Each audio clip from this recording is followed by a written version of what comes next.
Whenever we review an AV receiver, the number one question that we're asked is this receiver any good for music?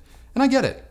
It's natural to be curious about whether or not an AV receiver can be both a home theater product as well as a two-channel one.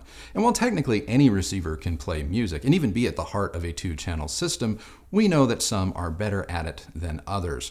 So settle in, hit that like button, subscribe if you're not already, because we're going to find out if NAD's new T778 AV receiver is the double threat you've all been looking for. And stay tuned, because somewhere in this video, we are also revealing the winner of our Klipsch loudspeaker giveaway. So let's get into it.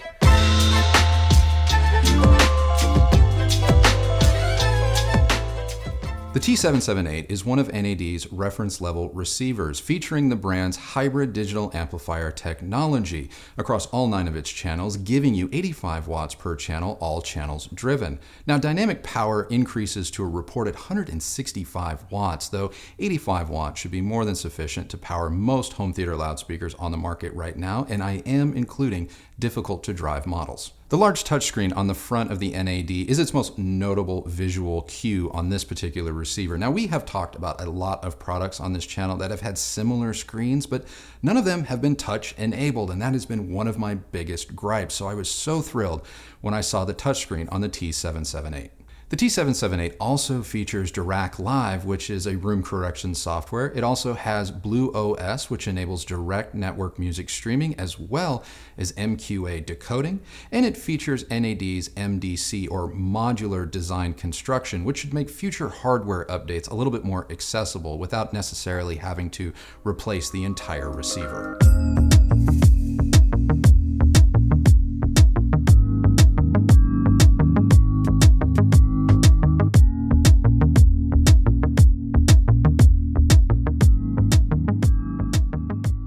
The T778 is among the more beautiful looking AV receivers that I have ever seen. Now, there's no denying it, NAD has a look, and for me that look has always been utilitarian, but the minimalism expressed here and the focus that the designers have put on that large touchscreen makes the T778 look a lot more, well, expensive and high-end. In truth, the cheapest thing on it is the volume knob, and I'm not even sure it was necessary. Now let's talk about that touchscreen. It's not a gimmick. You can set up every facet of the T778's performance via that screen. No remote or connected TV required, which is great if, TV isn't handy for some reason or the remote suddenly decides to stop working. Now, the screen itself is fairly responsive. It's not iPhone or Samsung Galaxy good, but very few screens are. And honestly, even with the remote and a connected television, I really prefer the direct connection that I had with the T778 through its touchscreen. In fact, now that I've experienced a receiver with a touchscreen, it's going to make it a little bit more difficult to go back to traditional receivers.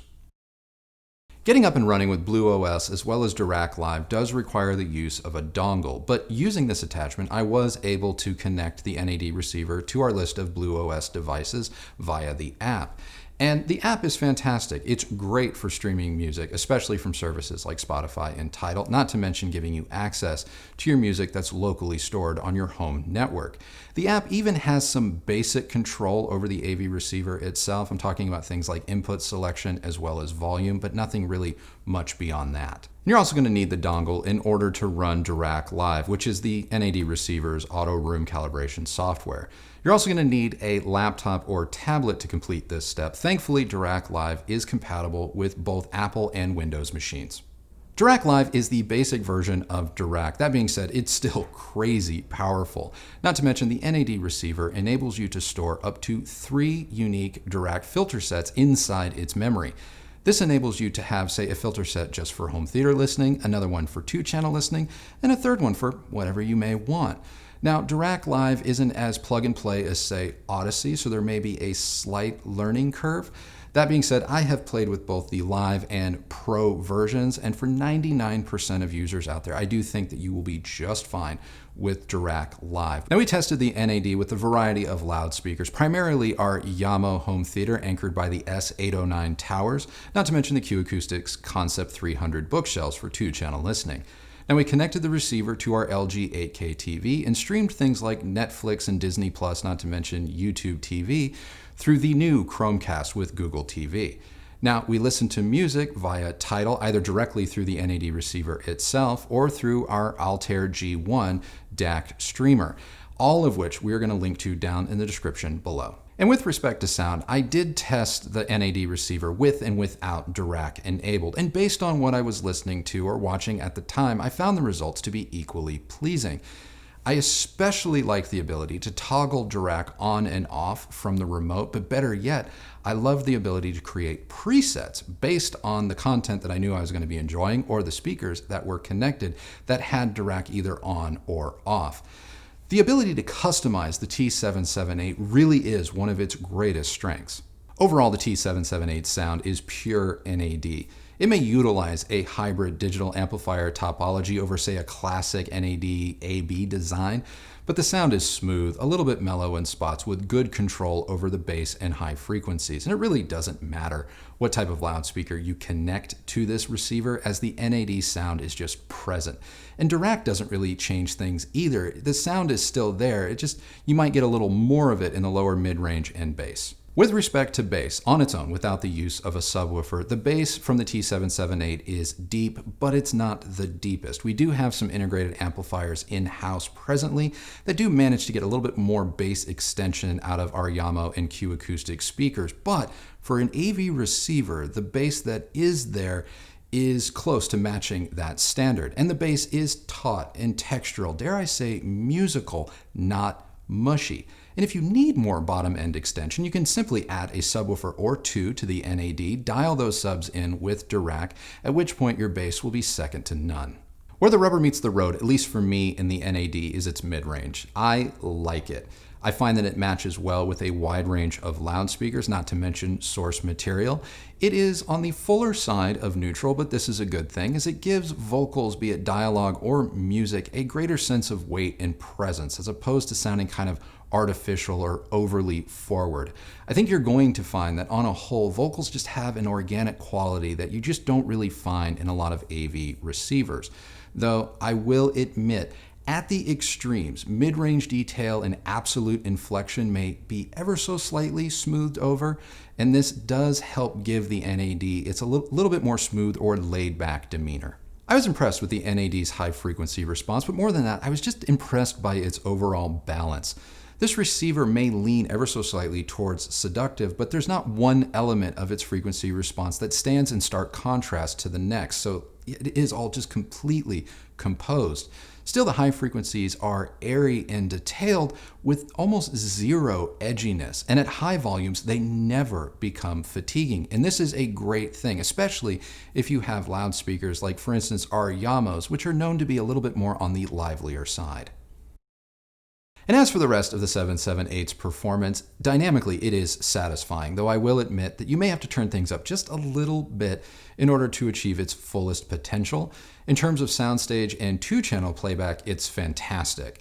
There is great definition, delineation throughout, and while it may not best some of the finer separate components, I think for the vast majority of listeners, as it relates to soundstage, the NAD is going to come off as high-end. And among other receivers, it's definitely class leading. And with respect to surround sound, specifically Dolby soundtracks, I don't know if it gets better than the NAD, at least for me. For an AV receiver, I don't know if I've heard better, top to bottom, as it relates to home theater. Breaking into this review real quick to announce the winner of our Klipsch loudspeaker giveaway, and that winner is Joseph Gagliardi, or Gagliardi. I am sorry if I'm butchering your name, but you are the winner. And you chose to win a Cinema 600 soundbar from Klipsch, but not for yourself, but for your parents, which we thought was really cool. And there are no rules against wanting it for someone else. So please do check your Instagram DMs ASAP so that we can get in contact with you and get your brand new Cinema 600 out to you or your parents. So thank you again for watching. Thank you everyone who entered, had a chance to win. We will be doing more of these in the future, but that's it for now. So back to the review. Now, obviously, one of the larger drawbacks to the NAD is the fact that it doesn't have support for the most bleeding edge HDMI technology, though I'm going to argue that in 2020, what it does have is more than enough for 99% of users out there. Still, given the modular architecture of this particular receiver, it stands to reason that NAD could easily update the HDMI capability of this receiver, something they've been known to do in the past, and this would potentially save you from having to go out and buy a whole new unit altogether. Now, with relation to HDMI, specifically handshake issues with televisions, we did encounter a few handshake issues with our LG TV. Now, your mileage may vary here, but you should know that there may be some minor bugs in terms of HDMI and ARC and CEC between LG and the NAD. My biggest issue with the NAD T778 is its reliance upon this BlueOS Dirac and Wi-Fi dongle. It's a total afterthought. Not to mention, it clutters up an otherwise beautifully designed receiver. It just hangs there, dangling over top of all of your loudspeaker connections, and that's not ideal. Sure, it works, and it works well, but given the modular construction of this receiver, not to mention its price tag, it makes me wonder, why wasn't this integrated at launch? The remote control is one of the more full-featured remotes that I have ever encountered, and it may become just a little bit overwhelming for some beginners.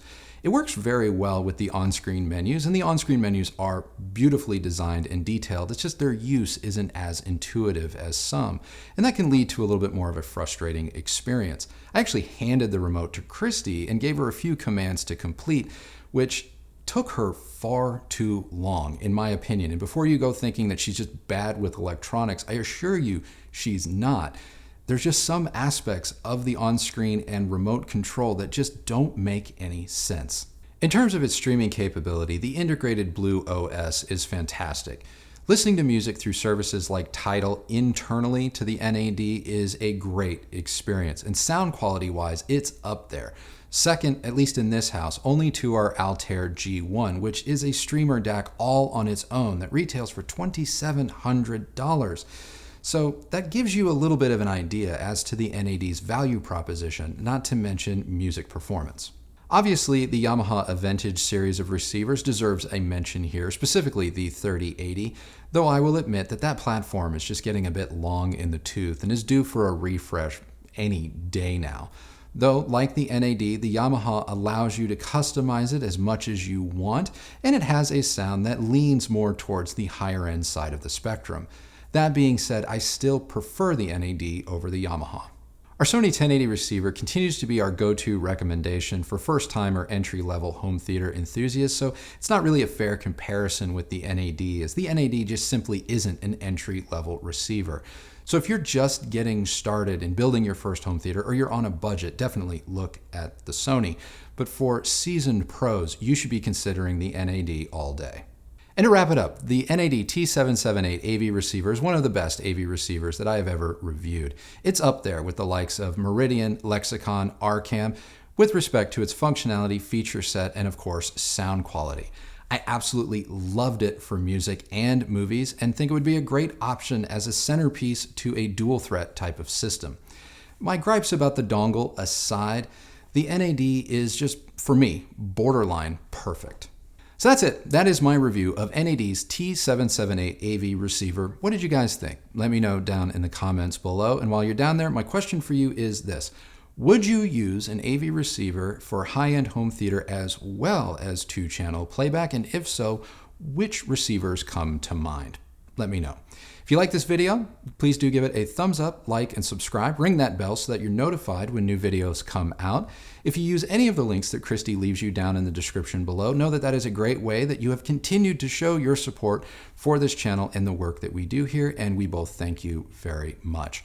You can follow me on Instagram at Recovering Audiophile, and that's it. So remember, the only person that has to like the sound of your system is you. So happy listening, everybody. Thank you so much for watching, and we will see you on the next video. Bye.